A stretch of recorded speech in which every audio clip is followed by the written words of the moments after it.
Bonjour tout le monde et bienvenue au 3e jour de programmation de la Semaine de la vérité et de la réconciliation.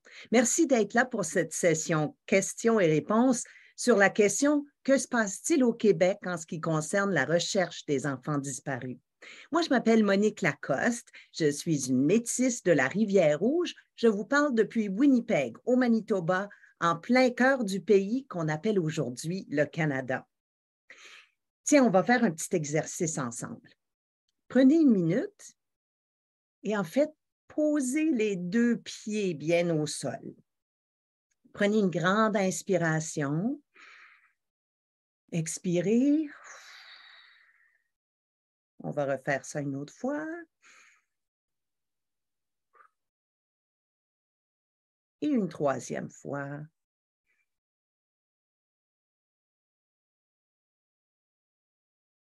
Et pensez maintenant à la terre sous vos pieds, dans ta ville, dans ton village.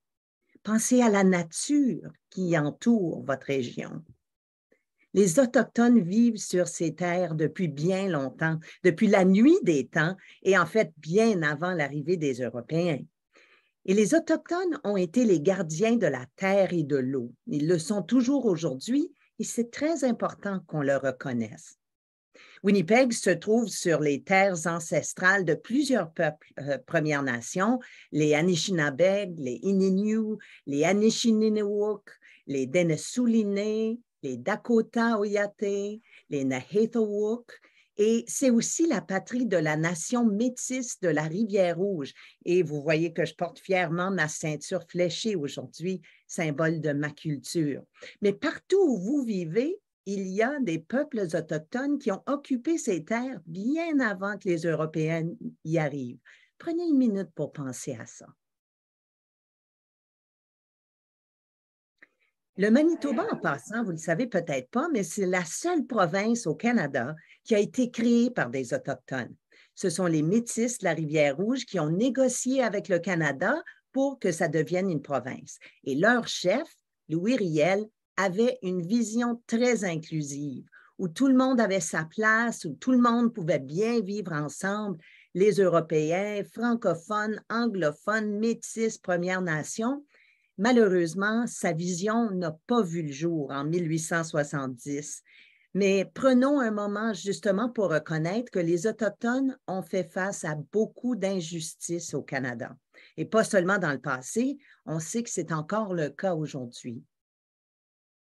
Et maintenant, ayons une pensée pour ces enfants disparus qui ont été arrachés à leur famille, à leur communauté, pour assister à des écoles qui voulaient leur enlever tous les aspects de leur culture, de leur langue. Et pensons à l'impact que ce chapitre honteux de notre histoire, de la douleur qui est toujours vive, suscite chez les survivants et les enfants des enfants décédés. Puis évidemment, c'est en marchant ensemble, en venant à se connaître, en travaillant en solidarité et en s'informant sur des sujets comme on va faire aujourd'hui, qu'on va peut-être, espérons, retrouver la vision de Louis Riel, où tout le monde au Canada a sa place, a la chance de vivre ensemble en prospérité et en santé. Et c'est ce que je demande aux créateurs et à mes ancêtres de nous appuyer pour qu'on y arrive un jour. Donc, aujourd'hui, nous allons parler des efforts qui ont lieu en ce moment même pour retrouver les enfants disparus sur des sites d'anciens pensionnats indiens, particulièrement au Québec. Mais en même temps, on sait qu'il y a des étudiants de partout au pays qui sont à l'écoute. Alors, n'hésitez pas à nous envoyer vos questions. Tout ce qu'il faut faire, c'est, dans le fond, poser une question à votre enseignante, votre enseignant, qui pourra l'inscrire dans le chat. Et ensuite, par la suite, moi, je poserai les questions à notre invité. Et justement, nous avons la chance aujourd'hui d'avoir comme invité M. Michel Martin. C'est un policier qui a plus de 40 ans d'expérience au Québec, mais il a aussi participé à des missions des Nations unies ailleurs, entre autres plusieurs fois en Haïti. Il a aussi été chef de police de Nunavik, dans le Nord. Et M. Martin a été nommé récemment par le gouvernement du Canada comme agent de liaison et facilitateur auprès des communautés autochtones qui voulaient pratiquer des fouilles sur les sites d'anciens pensionnats pour, bien sûr, retrouver les traces de ces enfants disparus. Donc, je vous invite à poser vos questions dans le chat. On va y arriver dès qu'on pourra. Entre-temps, je vous dis bonjour et bienvenue, M. Martin. Bonjour, merci, Mme Lacoste. Écoutez, revenons au pourquoi de ces fouilles-là. Tout ça remonte au printemps 2021 lorsqu'on a fait vraiment une découverte tragique, n'est-ce pas? Oui, effectivement, c'est ce qui a donné le départ, si vous voulez, au Québec. Parce que le Québec, comparé aux autres régions du Canada, a été la province peut-être où ça a pris un petit peu plus de temps avant de voir la naissance de pensionnats. Donc, il y a plusieurs années, plusieurs décennies en Colombie-Britannique, en Saskatchewan, en Alberta, qui avaient déjà des pensionnats. Et il a fallu attendre un certain temps avant que le Québec se voie, lui, aussi avec des pensionnats. C'est ce qui explique qu'il y en a un petit peu moins au Québec. Donc, le Québec a recensé 12 pensionnats. Tantôt, je vais vous nommer les endroits, peut-être que vous allez vous reconnaître, ça va pour les situer, parce qu'il ne faut pas les oublier. Les gens qui ont passé, qui ont fréquenté ces pensionnats, ils ont passé un bien mauvais quart d'heure. Excusez l'expression, là. Ça n'a pas été facile. On a des témoignages aujourd'hui. Je vais vous expliquer un petit peu ce qu'on fait au Québec, comment je fais pour savoir qu'il y a de la douleur, les difficultés qu'on retrouve aujourd'hui. Souvent, ce sont des gens qui ont passé au travers des pensionnats, qui ont souffert, puis aujourd'hui, ils souffrent toujours. Donc, je vais en discuter un petit peu plus davantage, là, un petit peu plus loin. Je vais laisser Mme Monique peut-être me guider là, sur les Oui, étapes, comment ça d'accord. se fait qu'on se retrouve aujourd'hui ici. Puis... Justement, je veux dire, c'est toute une responsabilité. Le gouvernement vous a contacté en disant nous aimerions que vous preniez en main ce processus de fouille. Mon doux, à quoi vous avez pensé quand on vous a appelé pour vous approcher?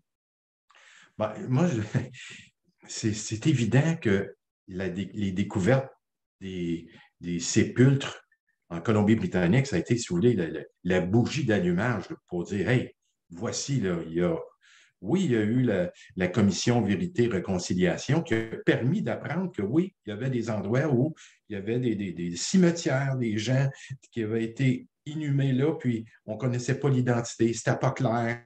Il y a des familles qui réclamaient, je dis, moi, je n'ai jamais revu mon enfant. Euh, Puis tout ça fait en sorte que ça a réveillé la conscience des gouvernements, oui, mais aussi les communautés qui réclamaient depuis longtemps, écoute, c'est pas normal, mon enfant n'est jamais revenu. Ça a comme forcé un petit peu cette position des gouvernements de dire là, attends un peu, là, il faut faire quelque chose. Eux, finalement, qu'est-ce qu'ils peuvent faire? C'est de permettre d'autoriser les fouilles, mais de financer ça, parce que c'est bien beau de dire on va fouiller, là, mais je vais vous expliquer la complexité de Oui, retrouver justement. et d'identifier une personne. C'est pas facile, là. C'est pas, ça se fait pas comme ça. C'est bien beau l'Internet, là, mais ça se fait pas comme ça. Parce que Oui, d'accord. l'origine des registres utilisés à l'époque, il n'y avait pas ça, les systèmes informatiques d'aujourd'hui, là. C'était dans Il n'y des avait pas de gros base de livres. données? Non, c'était dans des livres, dans des archives. Puis là, les pensionnats ont fermé, les communautés religieuses ont quitté. Ça a été entreposé dans des endroits. C'est difficile à retrouver ça. Il y a des endroits, les églises ont brûlé. Écoutez, il y a beaucoup de trous, mais regardez, étape par étape, il y a moyen d'avancer, puis de faire la lumière, puis d'identifier ces endroits où des gens pourraient être encore présents, enterrés, inconnus. Alors, justement, avant d'en arriver au processus et comment vous vous y prenez, vous avez parlé de 12 écoles résidentielles, pensionnats. Parlez-nous d'où ils sont, puis quelqu'un a demandé dans une école quand le dernier pensionnat des 12 au Québec a-t-il fermé? Bon, mais il y en a, ben, écoutez, je pourrais peut-être commencer pour ne pas les oublier, je vais les prendre un par un. Comme ça va D'accord. nous donner qui, c'était où était le pensionnat, puis quelles sont les nations qui ont D'accord. fréquenté ce pensionnat. Comme ça, je pense que ça va être plus long, mais ça va être plus clair. Donc, le pensionnat de Saint-Marc de Figuerie, qui était à Amos.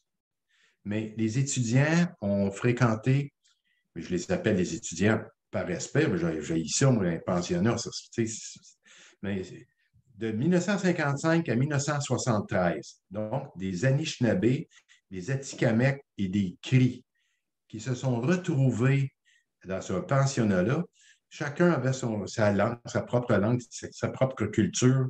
Et là, ils se sont retrouvés dans un milieu totalement inconnu, là, mené par des religieux, des religieuses. Puis dans les pensionnats, souvent, des fois, c'était l'Église anglicane, des fois, c'était Oui. l'Église catholique. Il n'y avait pas de standard.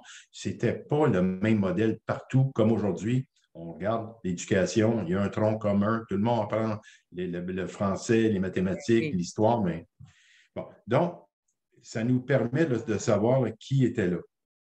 Après ça, il y a le pensionnat de Latuc, où les cris de Waswanipi, de Mistissini ont fréquenté de 1963 à 1978. Il y a le pensionnat de Pointe-Bleue à Mastouillache de 1960 à 1991. Je peux vous dire que c'est quand Quand même même assez récent. récent, là. Oui, 91, ça fait 30 ans. Là. Imaginez-vous, les personnes aujourd'hui qui ont 40, 50, 60, 70 ans, il y en a plusieurs qui ont passé là et vous retrouvez des Anishinabés, encore une fois des Atikamekw, des Inuits, des Abénakis et des Wendat de la région de Québec qui ont fréquenté ce pensionnat-là. Après ça, vous avez le pensionnat de Sept-Îles, à Mayotenam, donc des Inuits en grande majorité et quelques Inuits. Vous imaginez, vous, un Inuit qui quitte sa communauté, qui se retrouve, lui, là, plus dans le sud, puis là, c'est complètement différent, la langue, la culture, la nourriture, encore un extra sauce là, en matière de choc et Pour de la complications. déchirure, là. Oui. Ouais. Après ça, vous avez le pensionnat anglican de Fort George. Ça, c'est chez les Cris, dans la région de la baie James. Donc, beaucoup de Cris du Québec, mais également, il y a des Cris de l'Ontario qui auraient également fréquenté le pensionnat ici de Fort George. Donc, il y en avait deux, juste pour compliquer l'histoire, là. Vous aviez un pensionnat anglican et un autre catholique à Fort George. Et ça, de 1933 à 1981. Encore une fois, c'est assez récent. Après ça, vous avez chez les Inuits, vous avez les foyers.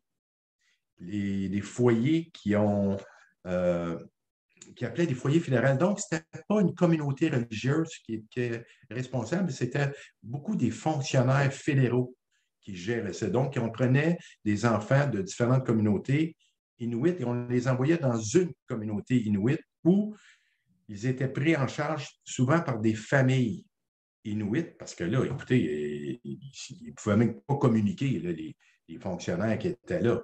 Il fallait utiliser des Inuits locaux pour passer les messages qu'ils voulaient passer, sauf que ces gens-là étaient privés, leur famille était privée de leur culture, de toutes les activités traditionnelles, ils en étaient privés, là, ils étaient confinés dans une classe d'école.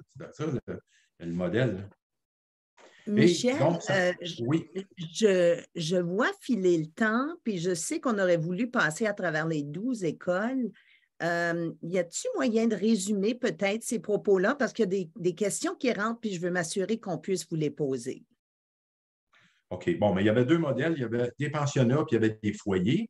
Bon, les foyers, c'était plus pour les Inuits et les autres pensionnats, il y en avait 7 là, qui sont vraiment établis en permanence. Puis ça variait de 1933 à 1991, je dirais, là, pour le D'accord. Québec. Alors, c'est ça que je retiens de ce que vous nous disiez tantôt, c'est que à la fois, ces écoles et ces foyers sont arrivés un petit peu plus tard qu'ailleurs au pays, mais sont restés ouvertes jusqu'à, bon, on a quelques exemples en 1991, qu'il y a eu une variété d'organismes qui les ont chapeautés, entre autres l'Église catholique et protestante. Et on sent que c'est réparti dans le Québec et que presque toutes les différentes cultures et Premières Nations y ont passé, que ce Inuit, Premières Nations et ailleurs au pays, les Métis aussi. Maintenant, il y a une question ici de la 11e année du Manitoba et on dit que je sais que chaque région décide indépendamment si elle veut déranger les tombes, parce qu'évidemment, pour identifier les enfants, il faut déranger les tombes. Alors, la question est la suivante. Dans votre rôle, pouvez-vous expliquer comment ça a un impact sur votre processus et votre procédure si on vous dit on ne veut pas déranger les tombes? Oui, merci pour la question. Ça va permettre de clarifier la situation actuelle, du moins dans ce que moi je partage avec mes collègues ici au gouvernement du Québec. Au Québec, vous avez, oui, le gouvernement fédéral qui chapeaute, si vous voulez, l'ancienne loi sur les Indiens. Ça s'appelle deux nouvelles boîtes. Puis en tout cas, puis au Québec, il y a le secrétariat aux affaires autochtones. Fait que ça, là, déjà là, c'est pas clair. Mais lorsque les communautés ont pris position pour dire, écoutez, là, nous, là, on veut s'occuper des étudiants, des gens, des enfants qui ont fréquenté les écoles, on a besoin d'un coup de main pour les retrouver. Là, ils ont réalisé que à qui est-ce qu'on appelle, comment ça fonctionne. Puis c'est là qu'ils ont décidé de mettre en place le modèle où il y a un facilitateur pour aider les communautés. Ce sont les communautés au Québec qui ont fait la demande. Ils dit, écoute, nous, là, on va avoir un point de chute, là, on ne va pas faire 12 appels et parler à 33 personnes. Là. Nous, Oui. là, on veut entreprendre des recherches et comment ça fonctionne. Ça a été un petit peu le point de départ. Mais comment ça fonctionne? Tu ne pars pas avec une pelle, là, commencer à creuser. Ce n'est pas comme ça que ça fonctionne. Oui. La première chose, il y a plusieurs régions. Ça a été abordé là, dans la question. Comment ça fonctionne? Il y a plusieurs régions au Québec. Mais effectivement, chaque nation prend le soin de réfléchir et dire, wow, on sait qu'on a des jeunes qui ont fréquenté le pensionnat. Il y en a qui ne sont pas revenus. Puis nous, on sait qu'il y aurait à tel pensionnat, il y a un cimetière derrière, il y a des terres qui ont été utilisées pour inhumer des gens. Euh, on veut savoir qui est là, puis pourquoi ils ne sont pas revenus à la maison. Est-ce que si on les trouve, on les identifie, est-ce qu'on les ramène à la maison ou si on les laisse déjà dans leur lieu de repos sans les déranger? Et ça, ce n'est pas moi qui réponds à cette question, ce sont chacune des communautés qui ont un long processus de consultation. Ce qu'ils ont fait, premièrement, de mon côté, on a travaillé, nous, avec un groupe de sages. Ce sont toutes des personnes autochtones du Québec. On a formé un groupe et on a discuté de la situation. Voici, dans l'Ouest canadien, la situation et le même scénario se répète au Québec. Qu'est-ce qu'on fait, nous? Qu'est-ce qui serait la meilleure procédure, la meilleure façon de fonctionner? Et eux, le groupe des sages, ont recommandé que chacune des communautés, chacune des nations se prononce sur ce qu'elle veut. Donc, chez les Cris, il y a une façon de procéder qui est différente des Anishinabés ou des Inuits. Chacun y va avec son processus. Le processus de consultation, il fonctionne où ce sont les survivants qui sont consultés. Donc, ça a été compliqué à cause de la pandémie. Ils ne pouvaient pas réunir ces gens-là. Ça a été, c'est ce qui a occasionné certains délais. Bien, ça se fait pareil. Ils ont consulté les survivants, ils ont consulté les aînés, ils ont consulté la population, la communauté comme telle. Vous, là, si on sait qu'à tel endroit, on retrouve des corps, qu'est-ce que vous voulez qu'on fasse? Maintenant, C'est quoi? je comprends qu'il y a un processus en place et c'est très important de rappeler le rôle que jouent les communautés elles-mêmes et les aînés pour que ça demeure d'abord et avant tout un processus autochtone. Mais vous l'avez dit tantôt, pour retrouver des preuves, on ne part pas avec une pelle à la main. Et c'est pourquoi c'est un policier finalement qui est à la barre du processus, n'est-ce pas? Euh, C'est oui, dans le sens oui, que vous êtes des spécialistes de réunir des preuves. Il y a des processus qui sont déjà établis. Ça doit vous être utile dans votre travail. oui. Mais juste pour vous rassurer, c'est-à-dire qu'actuellement, au Québec, il n'y a aucune recherche physique. Donc, il n'y a personne qui a creusé actuellement. Donc, ça, on écarte ça pour le moment, mais la journée que ça va se réaliser, je vais vous expliquer après le processus. Là, actuellement, le processus de consultation est complété. Je vous donne un exemple chez les CRI. Les CRI ont décidé, voici, nous, on veut en avoir le cœur net, on veut faire des recherches sur les terres qui étaient à proximité du pensionnat de Fort George. Puis là, on veut fouiller le terrain. Alors, je parle de fouiller, on va faire des recherches avec des appareils radars de surface qui passent sur le terrain puis qui vont déceler à l'aide de rayons s'il y a une présence, une masse dans le sol. Là, il ne faut pas oublier que ça a fermé il y a quand même plusieurs années. La végétation a pris le dessus. Oui. Une des façons de procéder, c'est à l'aide de photos aériennes de l'époque. Oh, on voit le pensionnat, on voit les terres avoisinantes. Puis là, on prend les mêmes photos aujourd'hui, comme 40, 50 ans plus tard, puis là, on voit les arbres qui ont poussé. Première chose, ça va être de couper, malheureusement, il faut nettoyer la végétation. Après ça, procéder avec des fouilles. Ce n'est pas n'importe qui va fouiller ça. Il y a l'assistance d'archéologues, des universités dans la région de Montréal, l'Université de Montréal, entre autres, qui va participer avec des groupes pour accompagner les communautés dans les recherches au sein des pensionnats. Après d'avoir trouvé, OK, on va faire des cartes.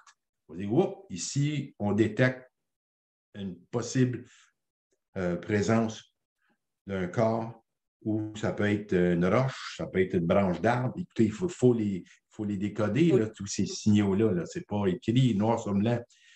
Puis après ça, c'est de savoir qu'est-ce que vous voulez faire. Voulez-vous procéder à l'identité? Est-ce qu'on va fouiller? Parce qu'oubliez pas, si on fouille, on dérange. Donc, ça, ce sont des choix qui sont faits par les communautés et en consultation avec les familles, parce que les familles qui manquent leur enfant, eux, là, il fait longtemps qu'ils ont levé la main. Mais avant de savoir qui est dans le sol, il faut consulter les registres. Là. Il y a des registres au ministère fédéral des Affaires indiennes. Qui a fréquenté l'école, le pensionnat de telle année à telle année? Qui est retourné à la maison, mais qui n'est pas retourné? Et pourquoi? Parce que juste pour compliquer l'histoire, il y a des enfants, parce qu'au début, là, dans les années 30, là, il y avait beaucoup de maladies. Hein? Il y avait 25 des jeunes qui ont fréquenté les pensionnats, 25 en sont décédés. Il y avait la tuberculose, des maladies contagieuses, puis malheureusement, mais lorsqu'ils décédaient, mais il s'était consigné. C'était écrit dans les livres, bon, un tel est décédé. Puis souvent, il y avait de la difficulté à rejoindre les parents, parce que les parents, des fois, ils partaient, ils allaient dans le bois, ils retournaient à leurs activités traditionnelles, puis bon, mais ils ne pouvaient pas les laisser là, ils les enterraient. Là, ils mettaient une croix, des croix en bois, mais avec les années, ça a disparu. C'était mal inscrit, il n'y avait pas de standard. Fait que chacun y allait du mieux qu'il pouvait.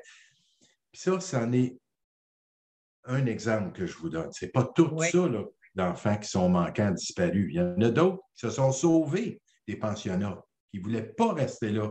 Puis ils ont pris la fuite, puis en se sauvant, malheureusement, il y en a qui sont morts de Ne froid. sont jamais rendus. D'autres, ben oui, qui sont noyés parce qu'ils couraient sur la glace. Ben, il y en a beaucoup là, qui sont manquants. Là. Donc, moi, quand je dis beaucoup, c'est trop. C'est trop. On en a Oui. près de 40, nous, qui sont vraiment manquants. On cherche.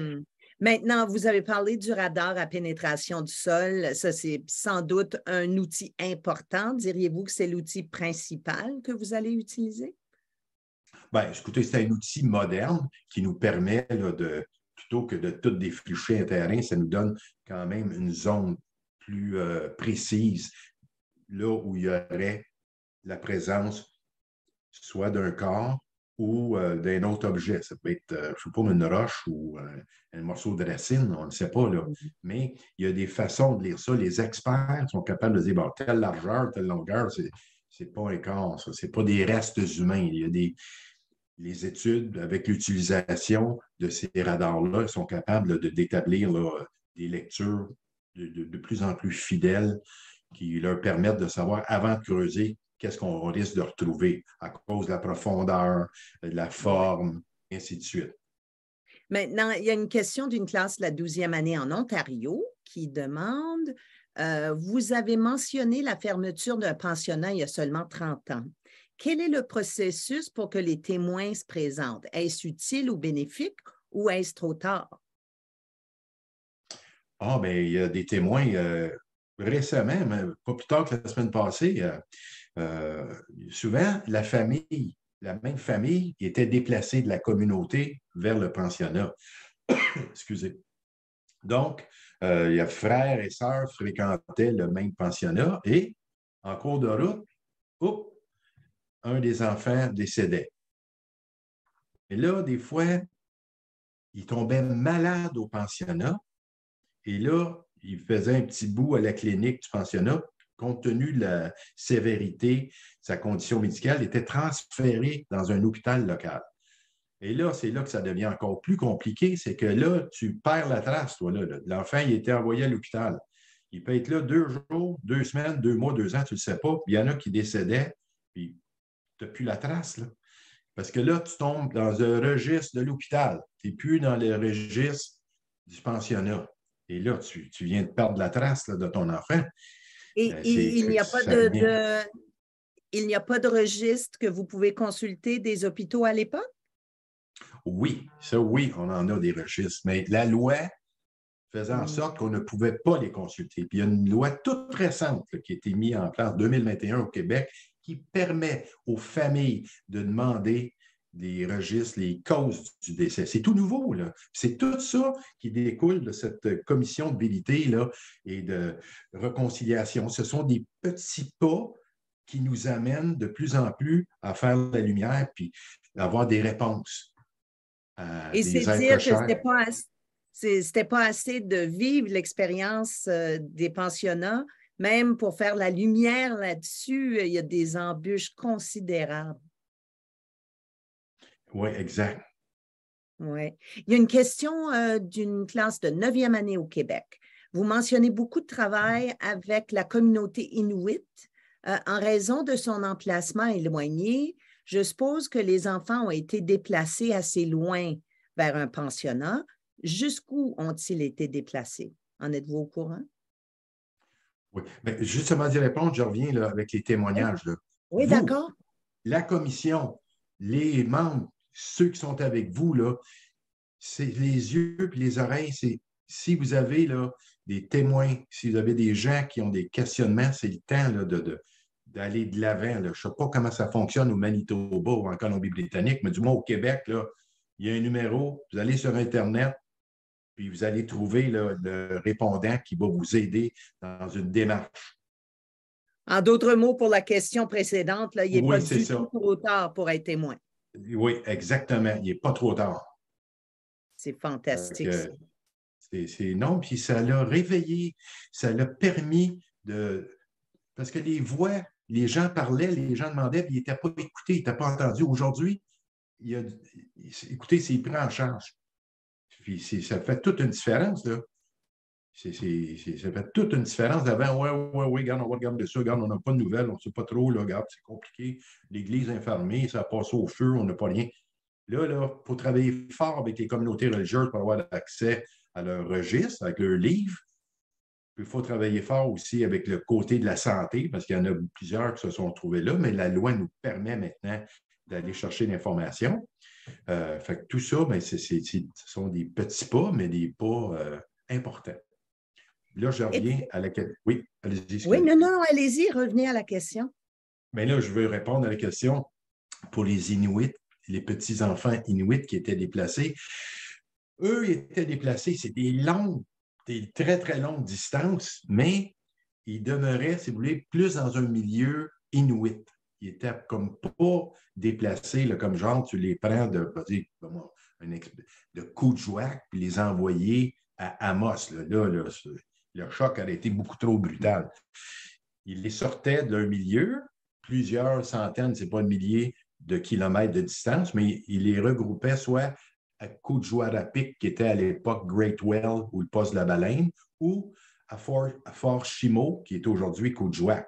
C'était là qu'on retrouvait principalement, mais ça n'a pas été long. Eux, là, ils n'ont pas eu pendant 25 ans là, des foyers. Là. Ça a été très court. Si je regarde les dates, là, 75 à 78, 71 à 78, 60. Je vous dirais à peu près une douzaine d'années là, maximum. D'accord. Êtes-vous confiant qu'on va arriver à faire la lumière là-dessus, vraiment à pouvoir, je ne sais pas si on peut parler de faire tourner la page complètement là-dessus, mais de pouvoir identifier suffisamment d'enfants pour soulager la douleur qui existe chez les familles? Ben moi, je garde toujours espoir et j'ai confiance, mais il faut être réaliste aussi parce qu'il y a beaucoup d'enfants autochtones du Québec qui ont été envoyés dans d'autres provinces canadiennes. Et à l'inverse, il y a des enfants de d'autres provinces qui sont retrouvés au Québec. Mais imaginez-vous qu'on fait des recherches, on retrouve un petit, puis là, on poursuit les recherches, on fait des recherches avec l'ADN, des outils modernes qui nous permettent de faire des liens de reconnaissance avec des membres de la famille. Ça se peut qu'on ne puisse pas être en mesure d'identifier positivement la personne qui a été inhumée à cet endroit parce qu'il y a eu des déplacements entre les provinces. Mais je pense qu'en travaillant ensemble, ça va demander de la patience, de la détermination, mais je vous dis, moi, si tout le monde met la pâte à la main, on va finir par y arriver. Je suis confiant. Là. On ne parle pas là, de situations là, où les gens sont embarqués sur un bateau et ont été expatriés sur une île. Ils sont encore au Canada. Ils sont encore dans Et ça notre peut pays. prendre combien de temps, vous pensez? Je ne sais pas. Demain matin, si on trouve un corps puis on procède à des expertises humaines, on peut, dépendamment si on a un indice, là, je ne sais pas moi. On en a un cas concret, mais qui n'est pas dans un pensionnat, c'est un petit enfant qui était, lui, dans un pensionnat, mais qui est décédé à l'hôpital local. Tu sais, je ne veux pas trop aller dans les détails pour ne pas l'identifier par respect pour la famille, cet enfant-là, mais il a été enterré dans un cimetière local. Pas au pensionnat, mais dans un cimetière. Et puis là, on parle de ça, ça fait 50 ans. La famille, aujourd'hui, veut avoir, aujourd'hui, ses frères et sœurs veulent revoir leurs sœurs avec eux dans leur communauté. Oui. Là, on sait, cimetière, il y a une carte, on sait l'endroit où a été son site de repos, il y a une pierre, on a tout ça, on va procéder à un prélèvement éventuellement d'ADN, puis on va avec un membre ou des membres de la famille, puis on va pouvoir établir le lien de sang de ces gens-là, puis ça va confirmer que c'est la bonne personne. Mais ça prend du temps. Là. Quand on a un, on va parler de quelques mois, mais quand on a plusieurs, ça va être des années. C'est un long processus.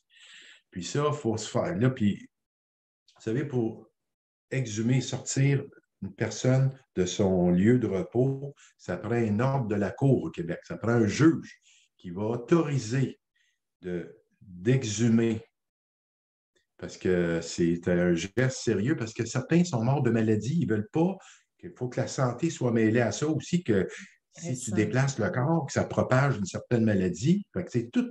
Il y a différentes clauses, il y a différentes étapes à franchir. Fait que c'est un très, très long processus. Si jamais un jour, c'est ce que les communautés décident de faire, de ramener à leur maison respective, à leur communauté respective, les enfants qui ont été en pensionnat, mais ça va être un long processus, mais ils vont finir par retrouver leurs proches près des leurs. Et peut-être une dernière question. Combien d'enquêtes en cours subissez-vous actuellement dans la région du Québec et est-ce pour les 12 pensionnats? Mais lorsqu'on parle d'enquête, c'est qu'actuellement, on n'a pas débuté parce que la seule communauté au Québec qui a décidé de procéder à des recherches, ce sont les CRI actuellement qui ont pris position pour faire des recherches de surface seulement, pour Alors, on n'est confirmer. pas rendu là. Non, on n'est pas rendu là parce que eux, dans leur réflexion, se disent, OK, on a identifié, je ne sais pas moi, une quinzaine de corps. Je vous donne ça à titre d'exemple. Mais nous, on ne veut pas les déranger, mais on ne veut pas les oublier. Le site va devenir un site sacré. Ça va être clairement identifié pour ne jamais les oublier. Il va y avoir soit des pierres, des monuments. En tout cas, ils vont choisir de quelle façon ils veulent garder cet endroit-là pour les centenaires à venir. Là, ils veulent les garder en tout temps pour pas que ce terrain-là devienne un bout de forêt, puis un jour qu'ils construisent des condos. Ma foi, il faut garder Et ces aussi qu'on endroits-là n'oublie sacrés. jamais, aussi qu'on n'oublie jamais ce chapitre honteux de notre histoire. Oui, c'est ça. Donc, ils sont en train de réfléchir à ça. D'autres communautés aussi sont en processus de consultation, mais le plus gros obstacle qui est survenu, c'est la pandémie qui a fait que ça a tout retardé. Puis, qu'est-ce que vous voulez? Là, actuellement, il y a des élections, il y a d'autres priorités des communautés. Il faut construire une école, il faut faire ci, faire ça. Fait que là, ça va finir par reprendre là, son rythme de croisière là, d'ici l'année prochaine, je suis convaincu.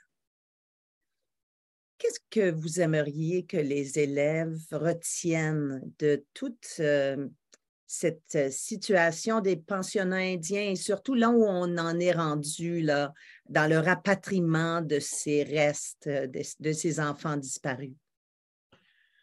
Ben, moi, si vous savez, j'essaie de me mettre dans la peau d'un petit enfant. Là. Puis moi-même, j'ai des enfants. Puis je regarde, tous ceux qui nous écoutent, là, ce sont des enfants. Imaginez-vous une minute là, que là, vous ne pouvez plus parler à vos parents. Vous, là, ça fait, je ne sais pas, 7, 8, 9 ans que vous vivez avec vos amis, vos proches, vous avez vos activités traditionnelles, vous êtes des spécialistes de survie en forêt. Vous pouvez embarquer sur l'eau, il n'y a pas de trouble. Vous connaissez la nature comme personne d'autre. Puis là, on te prend un jour, on t'envoie dans une espèce de cabane. Là, ils sont tous habillés avec des soutanes, puis personne, tu ne peux plus parler ta langue. Il faut que tu te fasses couper les cheveux, tu ne manges plus ta nourriture traditionnelle. Imaginez-vous le choc. Moi, je pense qu'il ne faut pas oublier ce qui s'est passé parce qu'il ne faut pas que ça se répète. On ne connaît pas l'avenir, on ne sait pas ce qui se passe. On regarde aujourd'hui dans le monde, il y a des. C'est incroyable, là, on regarde la Russie, l'Ukraine, tout ça, tu te dis, voilà, mais on ne peut pas être à l'abri là, de Oui, on n'aurait jamais situations pensé que c'est possible. où des êtres humains vont penser à des atrocités comme ça. Fait que moi, je pense que tout ce que vous faites, vous, votre équipe et les étudiants qui nous écoutent, qui sont écoutez, là, c'est les ambassadeurs, eux, là, ce sont les soldats de la mémoire, puis qui vont aider à poursuivre les recherches parce que qu'est-ce que vous voulez? Les gens qui lèvent la main aujourd'hui, ils sont plus jeunes. Ce pas tous des jeunes, je sais, moi je leur parle, là. Mais ça va prendre quelqu'un qui va tenir le flambeau, qui va continuer jusqu'à ce qu'il y ait une réponse, puis que les choix qui ont été amorcés, à savoir est-ce qu'on les garde sur place dans leur lieu de repos ou si on les ramène à la maison, mais eux vont s'assurer du respect des décisions qui sont prises aujourd'hui. Moi, je pense que ça serait beaucoup si on allait à ça. Michel Martin, c'est toute une responsabilité que vous avez. Nous vous remercions de vos efforts et nous vous souhaitons énormément de, je ne sais pas si on va dire de chance, mais de succès en tout cas et de courage et en espérant qu'on en arrive à des résolutions et qu'on puisse enlever quelque peu à cette douleur qui est ressentie par tant de gens. Oui, mais madame, ça ne pose pas juste à moi. Je vous dis, moi, là, je suis une pièce là, de. Je suis comme une clé, moi, d'un automobile. Là. Je mets la clé, puis ça part, mais tout le reste, le moteur, les roues, les freins, la transmission, mais c'est toute l'équipe qui est autour. Ce sont les communautés, ce sont les gens qui travaillent au ministère, qui mettent quand même. Écoutez, moi, je travaille avec des gens, je ne savais même pas que ça existait au Québec, de soutien aux familles. C'est quoi ça? Hey, des gens dévoués qui ont un cœur en or, qui accompagnent les familles. Je vous dis, là, le timing est excellent. Il ne faut pas lâcher. Là, c'est le temps de partir la machine. On est là. Merci beaucoup, Michel Martin. Merci à vous tous d'avoir été à l'écoute. Bonne journée. Miigwech. Merci. Bye bye. Miigwech.